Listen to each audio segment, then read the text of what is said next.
Marks 32 years since the Americans with Disabilities Act was signed into law. It's one of America's most comprehensive pieces of civil rights legislation. To commemorate the occasion, President Joe Biden delivered taped remarks to the House Bipartisan Disabilities Caucus. It's hard for our generation to imagine the injustices before the ADA. If you're disabled, stores can turn you away and employers can refuse to hire you. If you use a wheelchair, there's no accommodation to take the bus or train to school or to work. America simply wasn't built for all Americans. We came together under leadership to change that.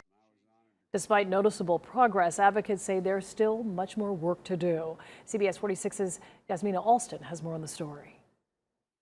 The Americans with Disabilities Act means standards for things like your sidewalk and even your parking spot. But advocates say there are things the ADA doesn't do for disabled people. Accessibility is a huge deal for us. Inside this Atlanta auditorium, the members of Showability were getting ready to put on a show. That's whether they're born, acquired, visible, or invisible disabilities. I must be able to vote. The organization supports artists on the disability spectrum.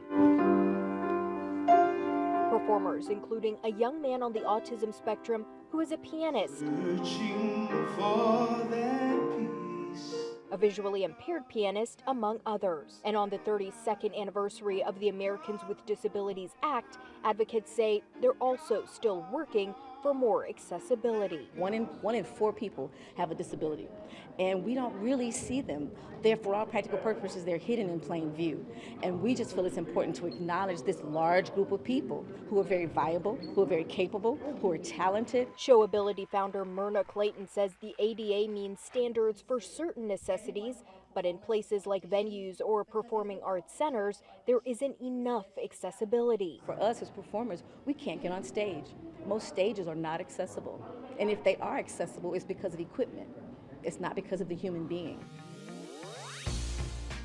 Outside of the performing arts world, people like Saeed Merjirdian created an app called I Access Life for others to share experiences of accessibility at public places. Sometimes people don't have an elevator or there's no handicap parking close to the entrance. And so for people of the disability community, it's very important to know before you go. Meanwhile, today at the White House, Vice President Harris met with advocates of the disability community to talk about the impacts the overturning of Roe v. Wade will have on people with disabilities.